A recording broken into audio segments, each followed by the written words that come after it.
আলহামদুলিল্লাহ, আল্লাহ রব্বুল আলামিন আমাদেরকে এশার নামাজ জামাতের সহিত আদায় করার তৌফিক দিয়েছেন। সাথে সাথে আল মদিনা জামে মসজিদে পবিত্র কোরআনে কারীমের তাফসীরে বসার তৌফিক দিয়েছেন। এজন্য শুকরিয়া জ্ঞাপন করতে সকলে বলি আলহামদুলিল্লাহ। আল্লাহ পাক রব্বুল আলামিন যদি তৌফিক দেন তাহলে নেক আমল করতে পারবো, যদি তৌফিক না দেন তাহলে কখনোই আমরা নেক আমল করতে পারবো না। আমি চাইলেই হবে না, তিনি চাইলেই হবে।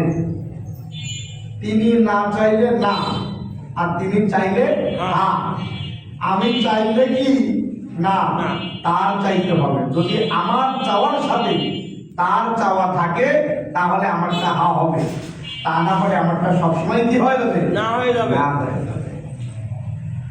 ওমা তাশাউনা ইল্লা আন ইয়াশা আল্লাহু রাব্বুল আলামিন। বিশ্ব প্রতিপালক, যিনি দুনিয়ার মালিক আখিরাতের মালিক, তিনি যা চাবেন তাই হবে। তিনি যেটা চাবেন ওইটা হবে, তিনি যেটা চাবেন না সেটা কখনোই সম্ভব হবে না। এই জন্য যে আমি যখন নেক আমল করার চিন্তা ভাবনা করবো তখন বলবো, আল্লাহ আমাকে এই কাজটা করার আপনি তৌফিক দিয়েন, আপনি আমাকে করার শক্তি দিয়েন। তিনি যখন শক্তি দিবেন, তৌফিক দিবেন, তাহলে পারবো। তা না হলে এক কদম সামনে পারবো না। সব সময় অন্তরে দেখবো, একটা কথা চিন্তা করবো, যেটা আমি করছি ওটা অমুক ভাই করছে তা না, ওইটা আমি করছি, আল্লাহ তৌফিক দিয়েছেন বিধায় করতে পারছি। তা না হলে আমার দ্বারা সম্ভব হতো না, কখনোই না। সমস্ত ক্ষমতার মালিক কে? আল্লাহ। কিন্তু আমরা তো মনে করি যে ক্ষমতার মালিক আমি, এরকম একটা ভাব ভিতরে জন্মায়, এমন ভাবে জন্মায় মানুষ কখন কি বলবে চিন্তাও করে না। 10 বছরের কথা বলে রাখছে যে আমি আগামী 10 বছর পরে হজ করবো, ইনশাল্লাহ সাথে বলে না। ইনশাল্লাহ বলার জরুরি, যে ইনশাল্লাহ অর্থ কি? যদি আল্লাহ তৌফিক দেয়, যদি আল্লাহ চায়, যদি আল্লাহ করতে দেয়, যদি হায়াত দেয়, ইনশাল্লাহর মধ্যে সব বলে হয় যে আগামী 10 বছর পরে হজ করবো ভাই, আর ইনশাল্লাহ করবো। তুমি চাইলেই হবে না, তুমি চাইলে তো হবে না, তার তৌফিক দিতে হবে আল্লাহ। তোমার ক্ষমতা যদি তোমাকে না দেয়, তিনি যদি তোমাকে হায়াত না দেয়, কিভাবে তুমি করবা? কিন্তু আমরা ওয়াজিব যারা আছে আমরাও করি, খাতার মধ্যে দেখি আগামী বছর ওয়াজের কথা লিখি, ভাই অবশ্যই যাবো, ইনশাল্লাহ বলা আসে না, ইনশাল্লাহ আসে না। কেন? মনে এমন হয়ে গেছে যে আমি যা চাবো তাই হবে, এরকম একটা ভিতরে কাজ করে না। তিনি যা চাবে সেটা হবে, তিনি যা চাবেন না সেটা কখনো হবে না, ইনশাআল্লাহ। এটা অন্তরে ঢুকাই ইনশাআল্লাহ।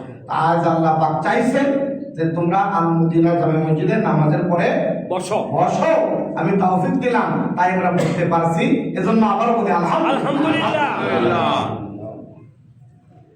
আমি যে আয়াত পাঠ করেছি সূরাতুল বাকারা 21 নম্বর আয়াত, এই আয়াতে আল্লাহ পাক রব্বুল আলামিন বলতেছেন, হে মানব সকল, তোমরা তোমার প্রভুর ইবাদত করো, তোমরা তোমাদের প্রভুর ইবাদত করো, যিনি তোমাদেরকে সৃষ্টি করেছেন এবং তোমাদের পূর্ববর্তী যারা আসছেন। পূর্ববর্তী কারা? একদম আদম থেকে নিয়ে এই পর্যন্ত যারা আমার পর্যন্ত যারা দুনিয়াতে আছেন, তাদেরকে কে সৃষ্টি করছেন? আল্লাহ সৃষ্টি করছেন। তাই বলতেছেন তোমার পূর্ববর্তী যারা, তাদেরকেও কে সৃষ্টি করছেন? আল্লাহ করেছেন। তাই বলতেছেন তোমরা তোমাদের প্রভুর ইবাদত করো, যিনি তোমাদেরকে এবং তোমাদের পূর্ববর্তীদেরকে সৃষ্টি করেছেন।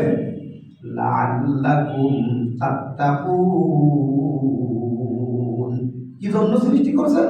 যাতে করে তোমরা তাকওয়া অবলম্বন করতে পারো, যাতে করে তোমরা মুত্তাকি হইতে পারো, যাতে করে তোমরা গুনাহ থেকে বাঁচতে পারো, যাতে করে তোমরা আল্লাহকে ভয় করতে পারো, অর্থাৎ যাতে করে তোমরা ইবাদত করতে পারো।